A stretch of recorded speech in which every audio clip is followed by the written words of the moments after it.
दोस्तों नमस्कार, आप सभी सदस्यों का स्वागत है बी ऑफिसर मेक ऑफिसर्स परिवार में। जीएस पेपर 5 की ये क्लास चल रही है। पीसीएस मेंस की क्लास नंबर 2 है और आज जो अपन सेकंड क्वेश्चन डिस्कस करेंगे वो उत्तर प्रदेश में हड़प्पा सभ्यता का विस्तार। अगर कोई भी प्रश्न इस तरीके से आता है कि उत्तर प्रदेश में हड़प्पा सभ्यता से रिलेटेड, तो उसका आंसर अपन कैसे कर सकते हैं साहब। तो अब देखो, हमने जो कल का वीडियो बताया था, कल की क्लास में हमने आपको बताई थी कि सबसे पहले इंट्रोडक्शन लिखा जाता है। ये देखो, कल हमने जो क्लास कराई थी उसमें हमने आपको बताया था कि सबसे पहले जब जो है भूमिका लिखी जाती है, ठीक है, लास्ट फिर बीच में मेन बॉडी लिखी जाती है और लास्ट में कंक्लूजन लिखा जाता है। ये बात आपको समझ में आ चुकी है बहुत अच्छे से। अब अपन जो डिस्कस करेंगे अपन वो टॉपिक के हिसाब से करेंगे। जैसे उत्तर प्रदेश में हड़प्पा सभ्यता का विस्तार मैं आपको बताऊंगा अच्छे से। इंट्रोडक्शन और कंक्लूजन ये सारी चीज़ें अपन वो समझ चुके हैं कैसी होती है, कि वही जैसे हड़प्पा सभ्यता से रिलेटेड है तो 4 लाइनें लिख दो कि हड़प्पा सभ्यता का कार्यकाल जो है वो इतने से इतने था। ये इसे सिंधु घाटी सभ्यता कहते हैं। उत्तर प्रदेश के इसमें कुछ स्थल यानी इससे प्राप्त हुए हैं। ऐसी चीज़ें आप इंट्रोडक्शन में लिख सकते हो। वो चीज़ें सब्जेक्टिव होती हैं, कोई भी किसी भी प्रकार का आप अच्छा सा लिख सकते हो साहब, उसके लिए बहुत टेंशन लेना ही नहीं है। मेन चीज़ होती है कि आप आंसर दो मेन बॉडी में, हड़प्पा सभ्यता का विस्तार। तो देखते हैं साहब क्या क्या है। तो साहब जैसे कई सारी सिटीज़ थी जो उत्तर प्रदेश में पाई गई और हड़प्पा सभ्यता से रिलेटेड थी। जैसे आलमगीरपुर, आलमगीरपुर आपने नाम सुना होगा आलमगीरपुर का। आलमगीरपुर का नाम तो सुना ही है। ये कहाँ पर था? ये मेरठ में था साहब। मेरठ तो उत्तर प्रदेश में पड़ता ही है, ठीक है। तो मेरठ में तो है ही आलमगीरपुर, और मेरठ में पड़ता है। और मेरठ कहाँ पड़ता है? उत्तर प्रदेश में पड़ता है। ये हड़प्पा सभ्यता का सबसे पूर्वी स्थल था, याद है? सबसे पूर्वी स्थल कौन सा है? आलमगीरपुर है, उत्तर प्रदेश में है ये। और ये किस नदी पर है? हिंडन नदी पर। ये सारी चीज़ें आप पढ़ते होगे जब एंशियंट हिस्ट्री आप पढ़ते हो, तो ये हिंडन नदी पर स्थित है, हिंडन नदी पर। तो जब आलमगीरपुर कौन सा हो गया? आलमगीरपुर पहला स्थल है। जो हड़प्पा सभ्यता के बारे में तो पूछा जा रहा है कि उत्तर प्रदेश में बताओ हड़प्पा सभ्यता का क्या विस्तार था। तो एक आपने आलमगीरपुर बता दिया जो मेरठ में है, सबसे पूर्वी स्थल हिंडन नदी पर ये है। ऐसे ही आपको अलग अलग स्थल बताने हैं साहब। ऐसी एक जगह पड़ती है हुलास नाम की, हुलास। हुलास भी उत्तर प्रदेश में ही पाया गया। ये भी एक हड़प्पा कालीन स्थल है, ठीक है साहब। हुलास कहाँ पड़ता है? तो ये सहारनपुर में पड़ता है, ठीक, सहारनपुर में। ओके, तो ये सहारनपुर भी तो उत्तर प्रदेश में है, तो इसका मतलब है हुलास जो है सहारनपुर में उत्तर प्रदेश में हो गया। अब आप ऐसा भी कर सकते हो कि कोई चीज़, जैसे मान लो ये हड़प्पा सभ्यता का विस्तार पूछा है, तो आप ये बता सकते हो कि आलमगीरपुर में हड़प्पा स्थल जो है आलमगीरपुर, यहाँ से क्या चीज़ मिली है। ऐसे करके भी आप कुछ भी लिख सकते हो। हर जगह से कुछ ना कुछ सब कुछ वही मिला है।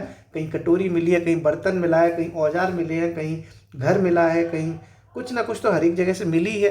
तो जहाँ आपका जो मन आए वो लिख सकते हो, कोई इसमें टेंशन ही नहीं है। जैसे उल्लास में आप लिख दो कि साहब आपको चूड़ियाँ मिली हैं, कोई दिक्कत थोड़ी नहीं है, हालांकि सच में मिली हैं, झूठ थोड़ी बोलना मैं चूड़ियाँ मिली हैं, खिलौने मिले हैं, ये सारी चीज़ें कहीं ना कहीं हर एक जगह मिली है। कोई उसमें ऐसा रूल नहीं होता। लोग डरते हैं, रटते हैं कि यार कौन सा कहाँ से मिला है।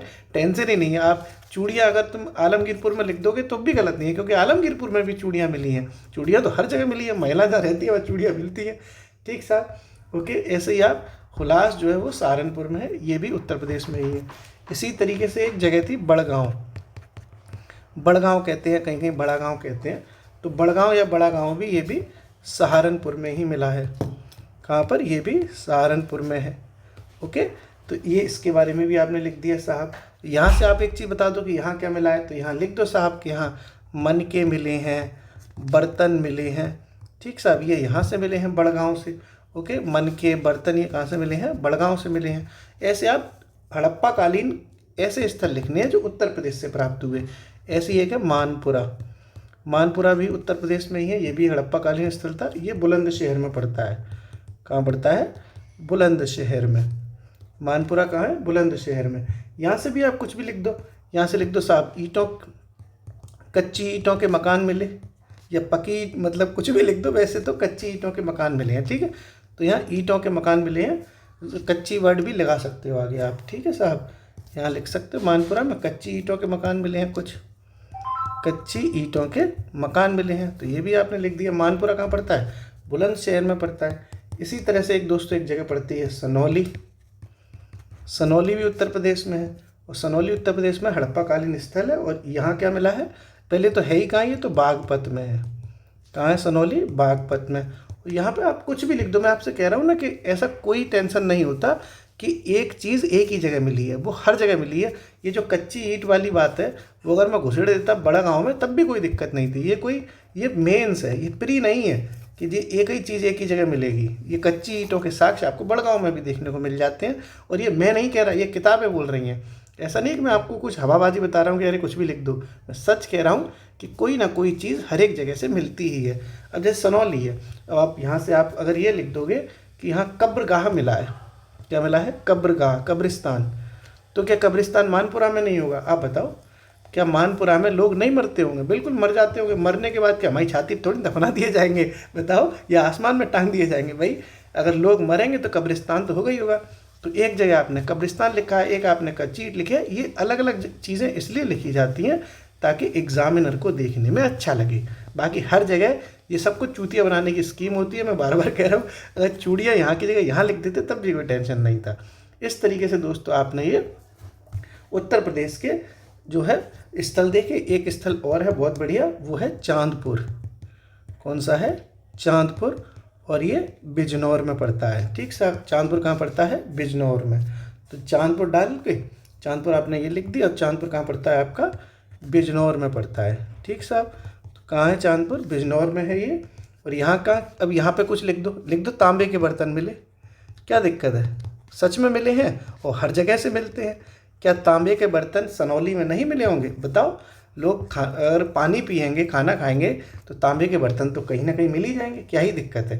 तो ये आपने उत्तर प्रदेश के सारे हड़प्पा स्थल देख लिए। हड़प्पा सभ्यता का विस्तार अगर पूछा जाएगा प्रश्न में तो आप कर देंगे।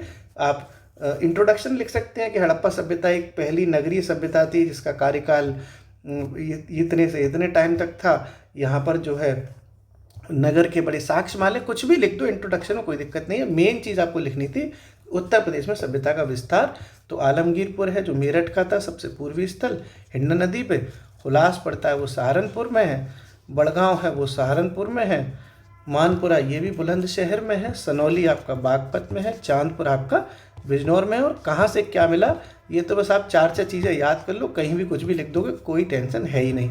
एक चीज़ मैंने दोस्तों आपको कल बताई थी मैप की, कि अब ये जो चीज़ है आपको ना मैप पे भी दर्शानी है। जैसे मैंने आपको ये 5-6 स्थल बता दिए, जैसे ये सहारनपुर में है, ये सहारनपुर में है। तो आप इस तरीके से उत्तर प्रदेश का मैप बनाना सीख लीजिएगा। मैं बना नहीं पाता हूँ बहुत अच्छे से, इसलिए मैं बनाता नहीं हूँ। अब जैसे ये मैंने आपको बताया था, यहीं पे मैं मैप वाली बात हर एक क्वेश्चन में बता रहा हूँ, हर क्वेश्चन में लगाना है आपको। जैसे ये मैप है, ठीक है, देखो आप जूम करके देखो, ये गया सहारनपुर, ठीक है। तो आप ऐसे मैप बनाइए, यहाँ आप इस तरीके से लिख दीजिए, यहाँ ऐसे करके ऐसे ये सब आपका यहाँ मिला है आपका हुलास, ठीक है।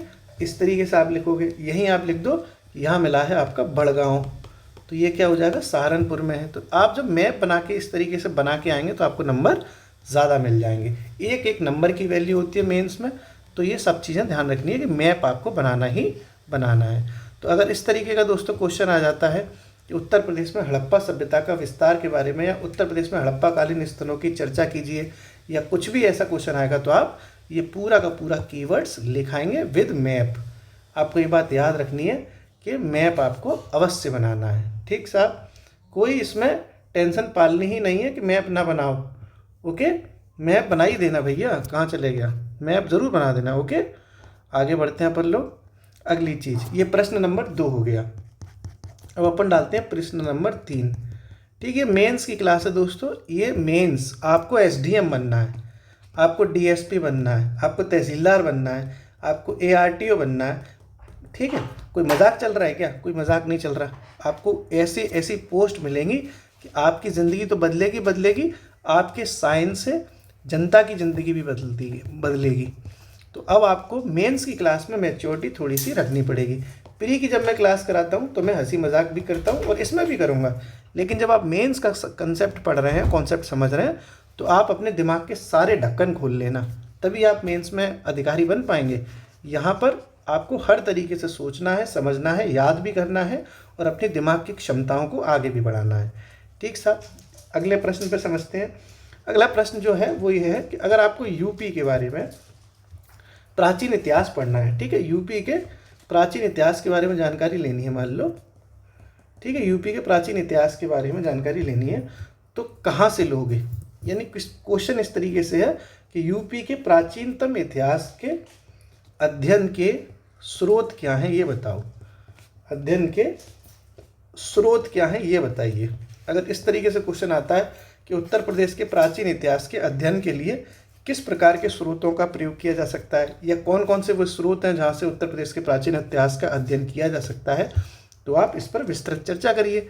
ऐसा अगर कोई क्वेश्चन आता है तो आप इंट्रोडक्शन लिख दो कि उत्तर प्रदेश के लिए विभिन्न स्रोतों से हम पढ़ सकते हैं, या कुछ भी लिख दो कि उत्तर प्रदेश का प्राचीन इतिहास अत्यंत गौरवपूर्ण रहा है, यहाँ प्राचीन संस्कृति पाई जाती है यहाँ। इस तरीके से आप 3-4 लाइनें इंट्रोडक्शन की लिख सकते हैं बहुत अच्छे से।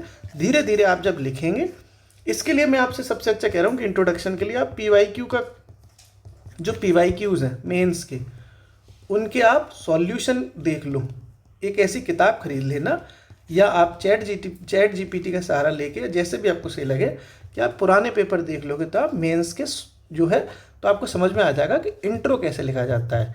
बाकी कंटेंट तो मैं दे ही रहा हूँ, मैं आपको यहाँ इंट्रो अगर हर एक में लिखवाऊँगा तो आपको भी मज़ा नहीं आएगा और मुझे भी मज़ा नहीं आएगा, क्योंकि अब आप क्लास 5 में थोड़ी पढ़ रहे हो, आप खुद ही भूमिका तो बना ही सकते हो और बनानी भी चाहिए आपको। ठीक साहब, अब अपन समझते हैं उत्तर प्रदेश के प्राचीनतम इतिहास के अध्ययन के स्रोतों के बारे में। ठीक है, तो जो स्रोत होते हैं दोस्तों वो अलग अलग तरह के होते हैं। जैसे एक होता है आपका पुरातात्विक स्रोत, मतलब पुरातात्विक स्रोत क्या होता है, जो जैसे ज़मीन की खुदाई वगैरह की है या अभिलेख वगैरह मिले हैं। ठीक साहब, एक आपका होता है साहित्यिक स्रोत। साहित्यिक स्रोत का मतलब होता है कि जो चीज़ें साहब साहित्य में मिल गई, यानी कोई किताब किसी ने लिख दी, वेद पुराण है, जैन साहित्य, बौद्ध साहित्य, एक साहित्य ये भी होता है, यहाँ से भी उत्तर प्रदेश के बारे में जानकारी मिलती है। एक होता है साहब कि विदेशी यात्री आए थे और अपना विवरण दे गए, तो विदेशी यात्री का विवरण भी है, यानी विदेशी यात्री कुछ लिख गए, उससे भी हम उत्तर प्रदेश के पुराने इतिहास के बारे में समझ सकते हैं। इस तरह की चीज़ें होती हैं। ठीक है, तो आप इसको कैसे लिखोगे, देखो मैं बताऊँ। स्टार्टिंग ये तो मैं आपको बस समझाने के लिए ऐसे मैंने बताया था। देखो ऐसे भी अब फ्रेमिंग हमें नई नई तरीके की करनी है, तो ऐसे कर सकते हो। देखो ठीक है, जैसे यहाँ लिखो ऐतिहासिक स्रोत, ठीक है साहब, इस तरीके से। और यहाँ लिख दो आप, यहाँ पे लिख सकते हो आप पुरातात्विक स्रोत हो गए। ठीक है, एक आपका हो गया, वो हो गया आपका विदेशी यात्रियों का विवरण, विदेशी यात्रियों का विवरण। एक आपका हो गया साहित्यिक स्रोत हो गया। तो इस तरीके से आपको अलग अलग लेवल पे फ्रेमिंग करनी है। फ्रेमिंग का मतलब देख रहे हो आप, ये मैंने फॉर्मेट बदल दिया। इसको मैं ऐसे भी लिख सकता था, लेकिन ये थोड़ा अच्छा लग रहा है दिखने में, तो इसी को मैं आपको समझा रहा हूँ कि मैं आपको अलग अलग तरह की फ्रेमिंग करूँगा, जिसको कहते हैं पैटर्न। अलग अलग तरह का पैटर्न होना चाहिए। आंसर फ्रेमिंग जो है वो अलग अलग तरह की मैं आपको सिखाऊंगा। ठीक है, जैसे ही मैंने अलग बदल दी। ओके, तो ये थोड़ा दिखने में अच्छा भी लग रहा है। ओके, अब देखो और पुरातात्विक स्रोत समझते हैं अपन। अब देखो पुरातात्विक स्रोत में कौन कौन सी चीज़ें आ सकती हैं। ठीक साहब, पुरातात्विक स्रोत में क्या आता है, यहाँ हम अलग से भी देख सकते हैं। अब देखो जैसे, अब देखो आगे कैसी फ्रेमिंग करनी है, पुरातात्विक स्रोत। ठीक है, अब पुरातात्विक स्रोत को हम ऐसे बीच में भी रख सकते हैं। हम बता सकते हैं पुरातात्विक स्रोत में क्या क्या चीज़ें आती हैं। पुरातात्विक स्रोत में क्या आता है, जैसे अभिलेख आते हैं, है कि नहीं, अभिलेख आते हैं कि नहीं आते, ये सब पुरातात्विक है। ओके, तो अभिलेख किसके हो गए, अभिलेख आपके अशोक के अभिलेख हो गए साहब। ठीक है, समुद्रगुप्त के अभिलेख हो गए, समुद्रगुप्त ने भी तो अभिलेख वगैरह बनवाए थे। ठीक है सर, एक ये हो गए। और क्या क्या आता है, सिक्के भी आते हैं। देखो सिक्के भी तो हमें खुदाई से मिले हैं कि नहीं मिले, तो सिक्के किसने जारी किए, सिक्के देखो कुषाण शासकों ने जारी किए थे, कनिष्क ने जारी करे हैं। ठीक साहब, गुप्त शासकों ने जारी किए हैं, सब ने सिक्के तो जारी करे हैं। ससुर ऐसा कौन सा वो है शासन जिसने जारी नहीं किए सिक्के, तो ये भी हमसे देखो पुरातात्विक स्रोत ही हो जाता है। ओके, और देखो कैसे जानकारी हमें मिलती है पुरातात्विक स्रोतों से, तो देखो मंदिर बने। ठीक साहब, मंदिर बने थे कई सारे, जिससे हमें उत्तर प्रदेश के बारे में जानकारी मिलती है। मंदिरों में हम कौन सा मंदिर मिला हमें, तो आपको पता होगा कि गुप्त काल में एक देवगढ़ का मंदिर है, दशावतार मंदिर। आपने सुना है, देवगढ़ का दशावतार मंदिर, दशावतार मंदिर। यहाँ से हमें उत्तर प्रदेश की पूरी जानकारी मिल जाती है। ठीक साहब, ऐसे ही आपने सुना होगा एक स्मारक कहते हैं इसको, स्मारक। स्मारकों से भी जानकारी मिलती है, जैसे सारनाथ का स्तंभ, सारनाथ का स्तंभ। इस तरीके से हमें देखो, ये हमने क्या किया, अलगली फ्रेमिंग कर दी। पुरातात्विक स्रोत हमें क्या क्या हो गए, जैसे अभिलेख हो गए, सिक्के हो गए, मंदिर हो गए, स्मारक हो गए, ये सारी चीज़ें क्या है, ये आपकी पुरातात्विक स्रोत का ही हिस्सा है। ठीक है, तो ये थोड़ी सी आपने टिप ऐसे थोड़ा घुमा दिया अच्छे से। अब आप चाहें तो यहाँ ये भी लिख सकते हैं, और लिख दोगे तो अच्छी बात है। जैसे अभिलेख के ही बारे में बात हो रही थी, तो यहाँ आपने अशोक लिखा, हमने यहाँ हमने समुद्रगुप्त लिखा, तो हम थोड़े से एग्जाम्पल भी दे सकते हैं साथ में। जैसे मान लो अशोक ने जो अभिलेख बनवाए, किसी का भी नाम लिख दो। जैसे साहब मेरठ का उसका कौशाम्बी का अभिलेख है, कौशाम्बी अभिलेख के बारे में है। या फिर आप कोई भी लिख दो, पेपर हवा का एक अभिलेख है, पेपर हवा, ये भी एक अभिलेख है साहब। ठीक है, एक ऐसे आप स्मारक है, जैसे यहाँ हमने सारनाथ स्तंभ लिख लिया, ऐसे एक धमेक स्तूप भी तो एक स्मारक है कि नहीं है, वो भी उत्तर प्रदेश में मिला है। ठीक साहब, ऐसे आप कई सारी चीज़ें लिख सकते हो। ऐसे आप सिक्के हमने लिखा, देखो जैसे सिक्के, तो कुषाण लिख दिया। तो यहाँ भी आप लिख सकते हो कि कुषाण के सबसे ज़्यादा सिक्के कहाँ से मिले, मथुरा से मिले। ठीक है, तो मथुरा से सिक्कों का साक्ष्य।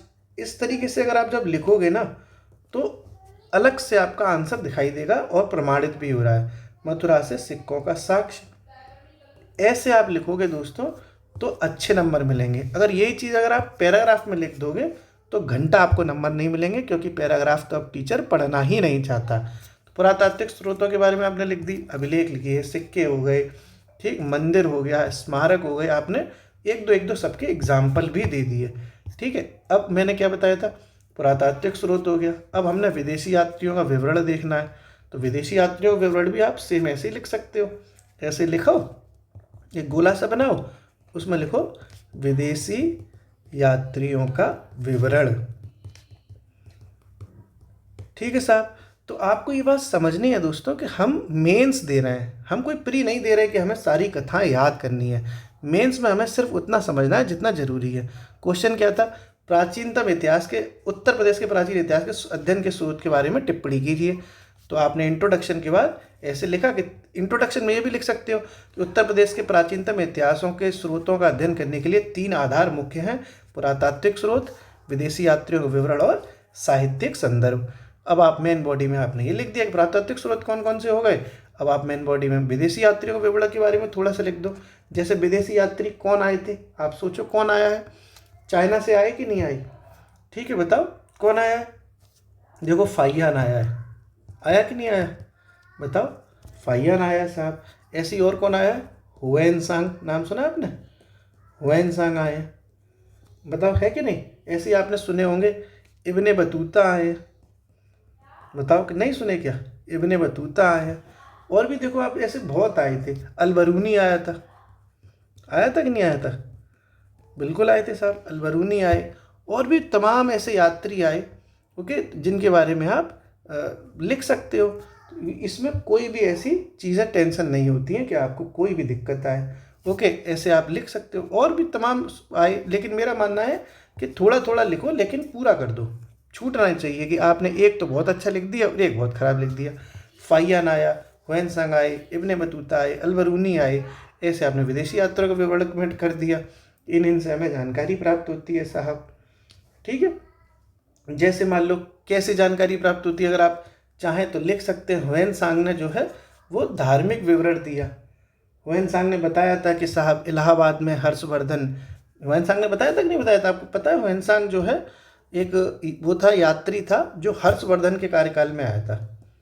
हर्षवर्धन एक राजा हुए हैं, तो हर्षवर्धन के कार्यकाल में आया। हुएनसांग ने ही ये बताया कि हर्षवर्धन हर 5 साल बाद इलाहाबाद में एक महामोक्ष परिषद, क्या, महामोक्ष परिषद नाम की एक मतलब कार्यक्रम करवाते हैं, जिसमें वो सब कुछ दान कर देते हैं। तो लिख सकते हो आप, हर्षवर्धन द्वारा महामोक्ष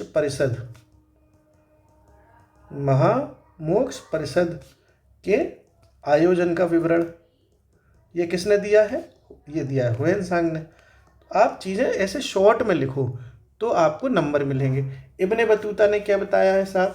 इब्ने बतूता ने बताया है उत्तर प्रदेश की डाक व्यवस्था के बारे में, डाक व्यवस्था के बारे में बताया है, और इसने सती प्रथा के बारे में भी बताया है कि उत्तर प्रदेश में तब उत्तर प्रदेश की स्टार्टिंग में इतिहास में सती प्रथा चलती थी। ये बात इब्ने बतूता ने अपनी किताब में बताई है। आप इनकी किताबों का नाम भी लिख सकते हो। जैसे इनकी किताब का नाम है सीयू की किताब किसका नाम है? हुएन सांग की। इब्ने बतूते की किताब का नाम क्या है? रेहला करके इनकी किताब है। ऐसे मैं आपको बता रहा हूँ कि आप जो आपको अच्छा लगे, जो आपको याद आए वो लिख सकते हो। मैं तो आपको चीज़ें बता ही रहा हूँ पूरी। जैसे मैंने हुएन सांग के बारे में बता दिया, मैंने इब्ने बतूता के बारे में बता दिया। अल बरूनी आए थे, इन्होंने अपनी किताब लिखी तहकीक ए हिंद। क्या नाम है इनकी किताब का? तहकीक ए हिंद। और ये क्या बताते हैं उत्तर प्रदेश के बारे में? ये उत्तर प्रदेश के बारे में बताते हैं कि उत्तर प्रदेश में जो जलवायु थी, ठीक है, उत्तर प्रदेश की जलवायु का वर्णन इन्होंने बहुत किया है अपनी किताब में। किसने? अल बरूनी ने। तो इससे भी इतिहास के बारे में पता चलता है कि उत्तर प्रदेश की तब जलवायु जो है वो मानसूनी रही थी। ये अल बरूनी अपनी किताब में बता के गए हैं। फाहियान ने क्या बताया है? फाहियान ने अपनी कोई किताब का नाम तो इनका नहीं पता, लेकिन उन्होंने उत्तर प्रदेश की राजनीतिक व्यवस्थाओं का वर्णन किया है। राजनीतिक व्यवस्था का, उत्तर प्रदेश की राजनीतिक व्यवस्था की जानकारी फाहियान के विवरणों से प्राप्त होती है। ठीक है साहब, ये आपने विदेशी यात्रियों का विवरण समझ लिया। आप इस तरीके से अच्छे से भी लिख सकते हैं इसको। ये तो मैंने आपको एक रफली आइडिया दिया है कि ये चीज़ें लिखनी है आपको। ओके, ऐसे ही साहब देखो अगला, जो अगला क्या था यहाँ पर देखो, ये था आपका अगला है साहित्यिक स्रोत। ठीक है, ये विदेशी यात्रियों का विवरण और पुरातात्विक तो करा ही दिया हमने आपको। अब देखते हैं अपन साहित्यिक स्रोत के बारे में। ठीक है साहब, साहित्यिक स्रोत, उत्तर प्रदेश से संबंधित साहित्यिक स्रोत कौन कौन से हो सकते हैं? खुद सोचो, उत्तर प्रदेश की जानकारी आप कैसे मिल सकती है आपको? देखो, बौद्ध साहित्य में मिल सकती है। किस में मिल सकती है? बौद्ध साहित्य में मिल सकती है। ठीक है, और किस में मिल सकती है? जैन साहित्य में मिल सकती है। ठीक साहब, और किस में मिल सकती है? और सोचो किस में मिल सकती है? बताओ। देखो, वेद में मिल सकती है। ठीक है, वेद हुए, पुराण हुए, इन सब में उत्तर प्रदेश के बारे में चर्चा है। और किस में मिल सकती है? देखो, महाभारत में मिल सकती है। ठीक है, रामायण में मिल सकती है। क्या ये उत्तर प्रदेश की जानकारी नहीं देते? बिल्कुल देते हैं। अब देखो, साबित करो बौद्ध साहित्य में कैसे मिल रही है। तो देखो, बौद्ध साहित्य में मिल रही है कि आपने एक ग्रंथ सुना होगा अंगुत्तर निकाय नाम का। अंगुत्तर निकाय, ये एक बौद्ध ग्रंथ है। इसमें 16 महाजनपदों का वर्णन है। इसी में तो है कि नहीं? तो 16 महाजनपदों में से कुछ महाजनपद उत्तर प्रदेश में भी थे। तो यही तो चाहिए कि ऐसी, यही तो हो गया, स्रोत हो गया साहब के साहब। अंगुत्तर निकाय नामक ग्रंथ में 16 महाजनपदों का वर्णन है, जिसमें से 8 महाजनपद यूपी में है। काम खत्म, आपने प्रमाणित कर दिया कि बौद्ध साहित्य से उत्तर प्रदेश के इतिहास की जानकारी मिल रही है। 8 महाजनपद उत्तर प्रदेश में जो है उसके आप एग्जाम्पल लिख दो। एग्जाम्पल जैसे साहब आप जो उत्तर प्रदेश में पाए गए हैं 8 हैं। जैसे आपको सूरसेन पाया गया है, ठीक है साहब, जैसे काशी पाया गया है। ऐसे 2-3 एग्जाम्पल दे दो, 8 के नाम थोड़े लिखने। इसी तरीके से दोस्तों जैन साहित्य, सेम जैन साहित्य में भी आपने एक ग्रंथ सुना होगा भगवती सूत्र नाम का, है कि नहीं? सुना है कि नहीं सुना? तो भगवती सूत्र नाम के ग्रंथ में भी तो 16 महाजनपदों का वर्णन है कि नहीं है? 16 महाजनपदों का बिल्कुल है। तो 16 महाजनपदों की जानकारी जैन साहित्य के, जो जैन साहित्य भगवती सूत्र, इसमें भी मिलती है। तो ये जो कहानी आपने यहाँ लिखी 16 महाजनपदों वाली, इधर लिखी है, सेम इधर भी लिख सकते हो। ठीक है, कि 16 महाजनपदों में से 8 महाजनपदों की यूपी में यानी उत्तर प्रदेश में स्थिति। यहाँ पे फिर एग्जाम्पल दे दो। एग्जाम्पल बहुत ज़रूरी है देना।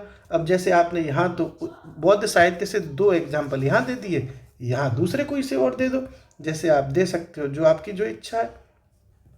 जैसे कौशल महाजनपद उत्तर प्रदेश में प्राप्त हुआ है, एक वत्स महाजनपद प्राप्त हुआ है, तमाम प्राप्त हुए हैं। तो उसमें क्या है, तो 2 आपने यहाँ एग्जाम्पल दे दिया, 2 आपने यहाँ एग्जाम्पल दे दिया। तो इस तरीके से आप जब अपने उत्तरों को प्रमाणित करते जाएंगे, उदाहरणों के माध्यम से एग्जाम्पल देते जाएंगे, तो एग्जाम जो कॉपी चेक करने वाला है उसे लगेगा कि वाह इनने बातें तो सही लिखी हैं। जैसे महाभारत रामायण है, ठीक साहब, क्या महाभारत में हस्तिनापुर का जिक्र नहीं है? बिल्कुल है। और हस्तिनापुर कहाँ पड़ता है? मेरठ में, उत्तर प्रदेश में। तो आप यहाँ महाभारत में साइड में लिख दो हस्तिनापुर, ठीक साहब। ऐसी रामायण में साहब लिख दो कि अयोध्या कहाँ है। रामायण में अयोध्या जी का पूरा वर्णन है। अयोध्या कहाँ पड़ती है? उत्तर प्रदेश में पड़ती है, भगवान श्री राम का जन्म हुआ था। तो यहाँ अयोध्या लिख दो, ये भी उत्तर प्रदेश में। ठीक इस तरीके से आप अपनी चीज़ों को जस्टिफाई करते हुए जाएंगे, तब आपका उत्तर बनेगा। तो इस तरीके से देखो, आपने ये भी समझ लिया कि उत्तर प्रदेश के अध्ययन के जो प्राचीन इतिहास का अध्ययन है उसके स्रोत जो है क्या हो गए। तो 3 तरह के स्रोत हुए, पुरातात्विक, विदेशी यात्रियों का विवरण और साहित्यिक विवरण। पूरा करा दिया मैंने, सही है। पुरातात्विक स्रोत कौन से थे वो भी मैंने आपको जस्टिफाई कराया कि देखो अभिलेख थे, सिक्के थे, मंदिर थे, स्मारक थे। अभिलेखों में अशोक और समुद्रगुप्त के अभिलेख हो गए। कौशाम एग्जाम्पल आप कोई सा भी दे सकते हो। सिक्के हैं वो कुषाण और गुप्त के सिक्के हो गए, ठीक है। क्या मथुरा से प्राप्त हुए हैं सबसे ज़्यादा सिक्के साहब। मंदिरों की बात करें तो मंदिर में एक एग्जाम्पल दे दिया, और भी एग्जाम्पल दे सकते हो। तमाम मंदिर मिले उत्तर प्रदेश में, भीतर गांव का कानपुर मंदिर भी मिला है ना। तो ऐसे मैं तो एक एक एग्जाम्पल ही दे पाता हूँ दोस्तों, क्योंकि पेपर करना होता है 3 घंटे में। आप पूरी कथा कितनी भी पढ़ लेना, मेरा मानना है कि एक एक एग्जाम्पल ही पर्याप्त होता है। स्मारक में लिया, जैसे सारनाथ का स्तंभ हो गया, धमेक का स्तूप हो गया। विदेशी यात्रियों के विवरण भी हमने समझा कि देखो फाहियान ने राजनीतिक व्यवस्थाओं के बारे में जानकारी दी। हुएनसांग ने, जिसका ग्रंथ का नाम है सियूकी, इसकी किताब का नाम है सियूकी। तो हुएनसांग ने बताया था कि हर्षवर्धन के द्वारा महामोक्ष परिषद का आयोजन होता है। और कहाँ होता है इसका आयोजन? ये महामोक्ष परिषद कहाँ होती है? प्रयागराज में, प्रयाग में होती है, जिसको अब प्रयागराज कहते हैं। ठीक है, इलाहाबाद प्रयागराज आप जानते ही होंगे। इब्ने बतूता नाम का भी व्यक्ति आया था, यात्री। वो डाक व्यवस्था का उसने वर्णन किया। उसने बताया कि उत्तर प्रदेश में सती प्रथा की जानकारी है, और इसकी किताब का नाम था रेहला। ऐसे ही अलबरूनी आया था, इसने तहकीक हिंद के नाम से किताब लिखी, और इसने जलवायु का वर्णन किया। इसको किताबुल हिंद भी कहते हैं, इस किताब को किताबुल हिंद भी कहा जाता है, एक ही बात होती है, ठीक है। ऐसे ही आपने साहित्यिक स्रोत बता दिया कि बौद्ध साहित्य, जैन साहित्य, महाभारत से हस्तिनापुर, रामायण से अयोध्या, 16 में से 8 महाजनपद उत्तर प्रदेश में मिलते हैं। बौद्ध साहित्य अंगुत्तर निकाय है, जैन साहित्य भगवती सूत्र है। ये सारी चीज़ें आपने जानकारी दे देंगे। आपको 8 अगर नंबर का क्वेश्चन है तो 4.5 नंबर बड़े आराम से मिलेंगे, और अगर 12 नंबर का क्वेश्चन है तो 6, 6.5 नंबर आपको मिल जाएंगे, अगर आप इस तरीके से लिख दें। लास्ट में कंक्लूजन लिख दें साहब कि अतः प्रमाणित होता है कि उत्तर प्रदेश में जो है हर क्या क्वेश्चन था उत्तर प्रदेश में, हाँ, अतः प्रमाणित होता है कि उत्तर प्रदेश में ऐतिहासिक स्रोतों के लिए कई सारे स्रोत उपलब्ध हैं, और कहानी बस काम खत्म। बस इसी तरीके से चीज़ें लिखी जाती हैं साहब। ओके, और बताओ सांस नहीं लेने दी मैंने आज तो 1 मिनट की आपको ना है। तो मेंस ना है भाई यार, ऐसे ही चलता है। अब मैं आपको धीरे धीरे चीज़ें कराऊंगा, हो ही नहीं पाएंगी। आप सोच रहे हो मेंस का सिलेबस का आइडिया है आपको? नहीं है। धीरे धीरे कोई आराम से हो रहा है साहब, ये हो रहा है, ये हो रहा है, ये हो रहा है, हो ही नहीं पाएगा। एक दिन में 1 क्वेश्चन होगा, थोड़ा काम चलेगा है। तो इसलिए एक दिन में 4-5 क्वेश्चन यानी 4-5 टॉपिक तो हो। और बताओ, दिवाली आ रही है साहब, दिवाली भाई, दिवाली एक अलग ही त्यौहार है, आनंद आने वाला है ना खूब। लड़कियों के लिए बड़ा मज़ेदार त्यौहार है ये, मतलब लड़कियों के लिए तो अलग ही त्यौहार, हर एक त्यौहार ही मज़ेदार होता है। अब जैसे दिवाली आ रही है, लड़कियां हाथ में दिवाली की लेंगी थाली, जिसमें होती है दीपक वगैरह रखे होते हैं ना, उस हाथ में दीपक की थाली लेके, या फिर रंगोली सजाते हुए, जैसे भी मतलब जिसको जो अच्छा लगे, और रंगोली सजाते हुए या फिर दिवाली की थाली ले लेंगी हाथ में। उसके बाद खिंचवाएंगी अपना फ़ोटो, और ऐसे फ़ोटो खिंचवाने का ऐसा नंगा नाच शुरू होगा भाई साहब, दे फोटो, धरती कांप उठेगी। लड़कियों देख लेना, तुम्हारी फ़ोटो से पूरा फेसबुक इंस्टाग्राम हिल जाएगा भाई साहब, यमराज का सिंहासन तक हिल जाएगा उस दिन। इतनी लड़कियों के फ़ोटो आ जाएंगे धुआंधार। दीपावली की जो दीपक की थाली लेके, धरती एकदम, इलाका धुआं हो जाएगा उस दिन। मैं भी देखता रहता हूँ आराम से कौन सी लड़की फ़ोटो डाल रही है। हाँ, मैं भी बड़े मज़े लेता हूँ। दिल की मेरी सारी घंटियाँ बज जाती हैं, टाय टाय टाय, दिल क्या इधर फोटो डलती है, इधर मेरी दिल की घंटियाँ बजती हैं। है ना साहब, मज़ा आता है। चलो अगला प्रश्न देखते हैं अपन लोग। प्रश्न नंबर ये 4 है साहब, ठीक है। अगला क्वेश्चन मतलब जो टॉपिक हो गया वो ये हो गया कि उत्तर प्रदेश में जो प्रयागराज है, इलाहाबाद है, प्रयागराज का उसका सांस्कृतिक महत्व बताओ। सांस्कृतिक महत्व। अगर क्वेश्चन आता है कि उत्तर प्रदेश में प्रयागराज के सांस्कृतिक महत्व पर वर्णन कीजिए, प्रयागराज की ऐतिहासिकता प्रमाणित कीजिए, प्रयागराज के बारे में कोई भी प्रश्न है, आप यही कंटेंट घुसेड़ देना, आपको दिक्कत नहीं आएगी। तो आप लिख सकते हो भूमिका में कि प्रयागराज साहब बहुत गौरवशाली अतीत है प्रयागराज का। ऐसी बातें लिखी जाती हैं कि प्रयागराज का एक गौरवशाली अतीत है, ये एक बहुत प्राचीन नगर है, धार्मिक नगर है, ऐतिहासिक नगर है। ये सब कथा कहानी आप लिख देना, मेन बॉडी अपन समझते हैं। तो सांस्कृतिक महत्व पूछा गया है इसमें, यानी कल्चरल जो उसकी वैल्यू है, कल्चरल, ठीक है। तो देखो सबसे बढ़िया कल्चर तो भैया कुंभ मेला ही है। तो भाई कुंभ मेले का आयोजन होता है साहब प्रयागराज में, सभी जानते हैं। ओके, तो कुंभ मेले के बारे में बातें कर सकते हैं अपन लोग। और क्या क्या बातें कर सकते हैं, तो आप जानते हो कि यहाँ पर ये कुंभ मेला तो है ही, साथ में ये जो यहाँ पर एक मनकामेश्वर मंदिर है बहुत फेमस, मनकामेश्वर मंदिर है साहब। ये भी आप लिख सकते हो कि मनकामेश्वर मंदिर उत्तर प्रदेश में है। ऐसे यहाँ संगम किनारा है, ये भी है तो है ना, संगम का तट है, गंगा प्लस यमुना मैया और प्लस सरस्वती मैया। सरस्वती मैया को अदृश्य सरस्वती कहते हैं क्योंकि वो दिखती नहीं है, तो अदृश्य सरस्वती, ये भी इलाहाबाद में ही है, प्रयागराज में। ऐसे आप सांस्कृतिक महत्व बहुत सारे हैं यहाँ पर प्रयागराज में। जैसे साहब यहाँ एक लेटे हुए हनुमान जी का बहुत प्राचीन मंदिर है, लेटे हुए हनुमान जी का प्राचीन मंदिर है, तो ये भी यहाँ का लिख सकते हैं हम। ये सारी चीज़ें सब्जेक्टिव हैं। सबसे बड़ी चीज़ है प्रयागराज में कुंभ मेला है, मनकामेश्वर मंदिर है, संगम का तट है साहब, और भी बहुत चीज़ें हैं। जैसे अकबर का किला है यहाँ पर, ये भी तो है, अकबर का किला भी है एक, तो वो भी सांस्कृतिक महत्व के साहब। ये प्रयागराज में कल्चरल चीज़ें हैं जो मिल रही हैं। अकबर का किला भी है यहाँ पर इलाहाबाद में। इसी इलाहाबाद में यानी प्रयागराज में जो भारद्वाज ऋषि थे उनकी तपस्थली रही है, मतलब कि उन्होंने तपस्या की थी। तो ऋषि भारद्वाज, किसकी, ऋषि भारद्वाज की ये तपस्थली भी रही है, तप स्थली। तो अगर ये भी हम लिख सकते हैं साहब, ठीक है। और देखो जैसे मैंने अभी आपको बताया था पिछले ही वीडियो में, ये मैंने बताया, देखो यहाँ पे पिछले वीडियो कह रहा हूँ, पिछले क्वेश्चन में, कि हर्षवर्धन यहाँ पर इलाहाबाद में ही तो महामोक्ष परिषद का आयोजन कराता था। हर्षवर्धन प्रयाग में ही तो करा था, तो ये भी लिख सकते हैं अपन सांस्कृतिक महत्व में। अपने को चीज़ें लिखती जानी है बस। तो हर्षवर्धन द्वारा हर पाँचवें वर्ष महामोक्ष परिषद का आयोजन, महामोक्ष परिषद का आयोजन, ये भी इलाहाबाद में ही हो गया कि नहीं हो गया। तो ये सारी चीज़ें आप इलाहाबाद में लिख सकते हो। और भी देखो चीज़ें होती हैं, लेकिन इतनी चीज़ें काफ़ी हैं, इतने में ही लिखने में धुआं हो जाता है। आपने ये सारी चीज़ें लिख दी कि कुंभ मेला होता है, मनकामेश्वर मंदिर है, संगम का किनारा है, लेटे हुए हनुमान जी की प्राचीन मंदिर भी है, अकबर का किला है, ऋषि भारद्वाज की तपस्थली रही है, हर्षवर्धन के द्वारा यहाँ हर 5वें वर्ष महामोक्ष परिषद का आयोजन किया जाता है, और इतना काफ़ी है। इस तरीके से अगर कोई भी क्वेश्चन आता है इलाहाबाद के ऊपर तो आप बहुत आराम से कर देंगे, ठीक है। ये सारी चीज़ें आप लिख देंगे इलाहाबाद के ऊपर, काम खत्म हो जाएगा आपका। और लास्ट में आप जब कंक्लूजन लिखें तो लिख सकते हैं इसको कि इसी अतः उपरोक्त तथ्यों से प्रमाणित होता है कि प्रयागराज एक प्राचीनतम शहर है जिसकी संस्कृति अद्वितीय है, इसीलिए इसे तीर्थराज की संज्ञा दी गई है। प्रयागराज को क्या कहते हैं, तीर्थ नगरी कहा जाता है, ठीक है। इसको क्या कहा जाता है, तीर्थ नगरी, यानी तीर्थराज की संज्ञा या तीर्थ नगरी एक ही बात है। तो यह अतः इसे तीर्थ नगरी की संज्ञा दी गई है, यह आप कंक्लूजन में लिख सकते हैं प्रयागराज में।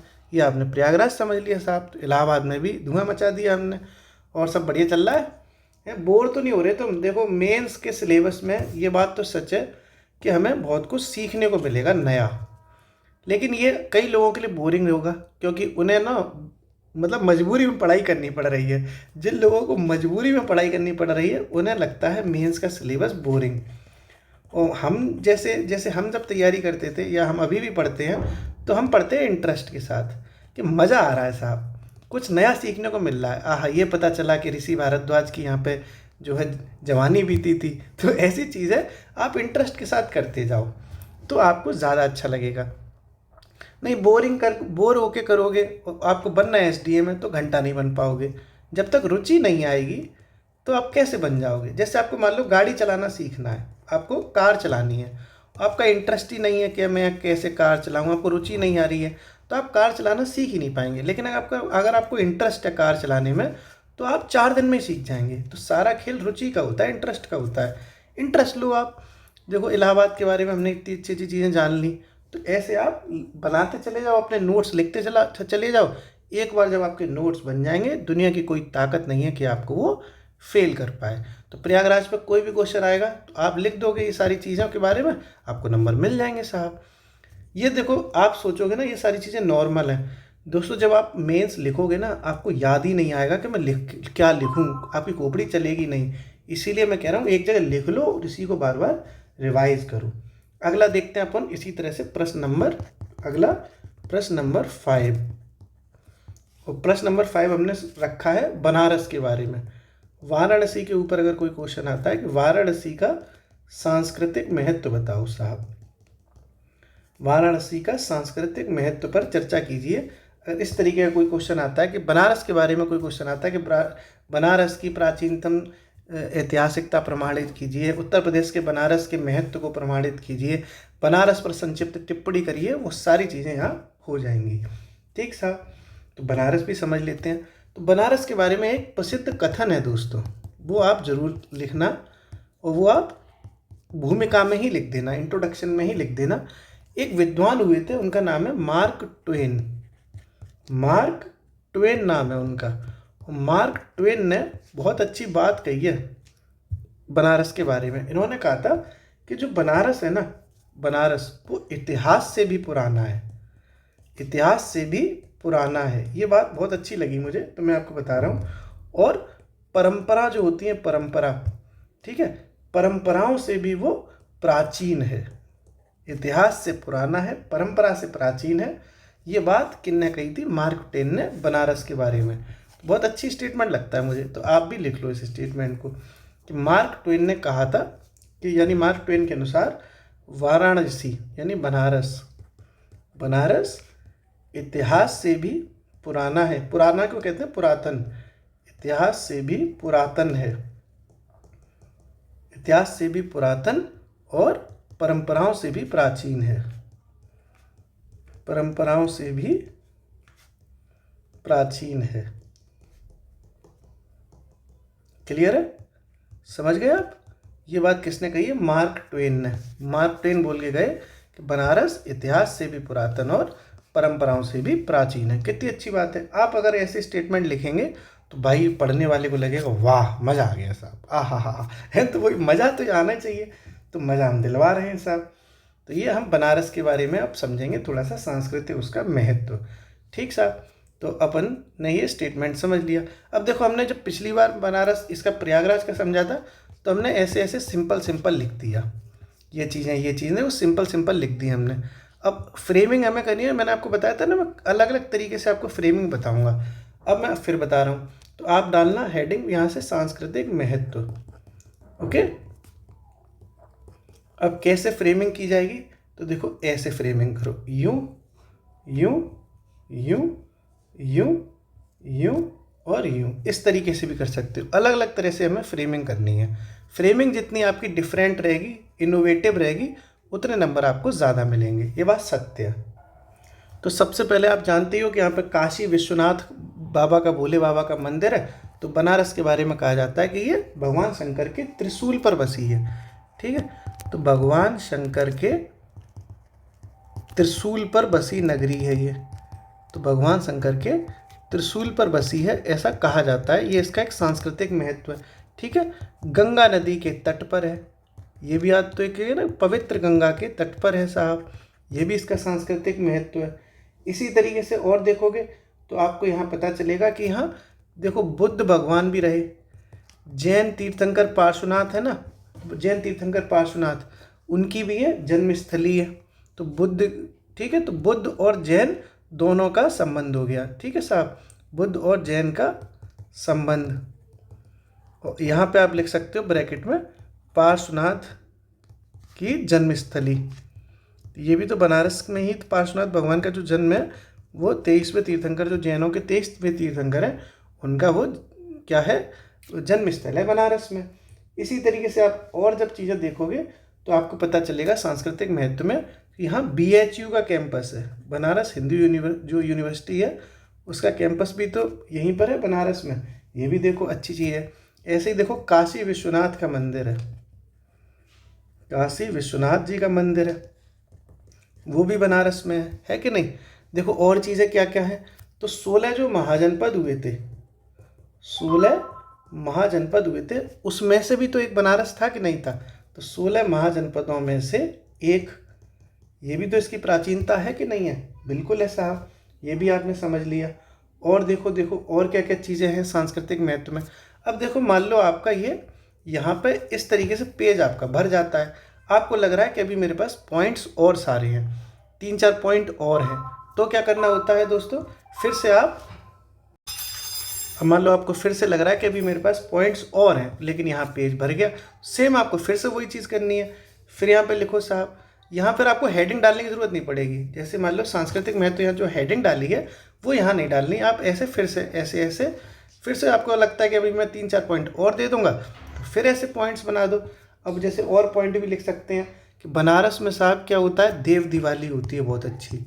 ठीक है, देव दिवाली का भव्य आयोजन होता है कि नहीं होता, तो वो भी तो एक सांस्कृतिक महत्व है। देव दिवाली का भव्य आयोजन होता है साहब। और क्या क्या चीज़ें बनारस में स्पेशल है, तो आपने कबीरदास जी का नाम सुना होगा, कबीरदास जी का नाम सुना होगा आपने। आपने भारतेंदु हरिश्चंद्र जी का नाम सुना होगा, भारतेंदु हरिश्चंद्र जी का नाम सुना होगा। तो इन सब की ये यहाँ पर क्या रहा है, यहाँ इन्होंने काम किया था। तो कबीरदास हो गए, भारतेंदु हरिश्चंद्र हो गए, हजारी प्रसाद द्विवेदी हो गए, जयशंकर प्रसाद हो गए, ये जितने भी साहित्यकार हैं इनने बनारस में काम खूब किया है। तो इनकी ये कर्मस्थली है, क्या है, कर्मस्थली। तो एक ये भी एक बहुत अच्छी बात है। ओके, और आप देखो क्या कर सोच सकते हो आप, तो देखो ये आपने देखा होगा, सुना होगा, आप जानते भी होंगे कि जो एक भारत कला भवन है, भारत कला भवन जो आर्ट का बहुत बड़ा केंद्र है, तो भारत कला भवन भी कहाँ है, वो वाराणसी में है। ठीक है, ओके साहब, आपने ये भी समझ लिया। आपने देखा होगा गंगा आरती होती है बनारस में बहुत अच्छी। ठीक है, तो गंगा आरती का आयोजन होता है जिसको देश विदेश से लोग देखने आते हैं। ओके, जापान के प्रधानमंत्री ने देखी, अमेरिका के राष्ट्रपति साहब आए थे, वो भी देखे। ठीक है, इसी प्रकार आप देखते हो कि यहाँ 80 घाट है, दशाश्वमेध घाट है। बनारस के बारे में अगर आप जानते हो तो यहाँ पर घाट बहुत प्रसिद्ध है यहाँ के। ठीक है, तो प्रसिद्ध घाट है यहाँ पर, घाट गंगा के बहुत फेमस हैं। जैसे उदाहरण के तौर पर 80 घाट है, एक 80 घाट, एक दशाश्वमेध घाट है, दशाश्वमेध घाट है। इस तरीके से आप पूरे बनारस के बारे में लिख सकते हो। इतना ही लिख पाता है इंसान, इससे ज़्यादा लिख भी नहीं पाता। तो अगर आप इस तरीके से लिखोगे तो जो कॉपी चेक करने वाला है उसको कितने सारे पॉइंट्स दिखाई देंगे, वो सोचेगा वाह, इस स्टूडेंट को बहुत जानकारी है और इसने अलग अलग डायमेंशन में चीज़ें लिखी।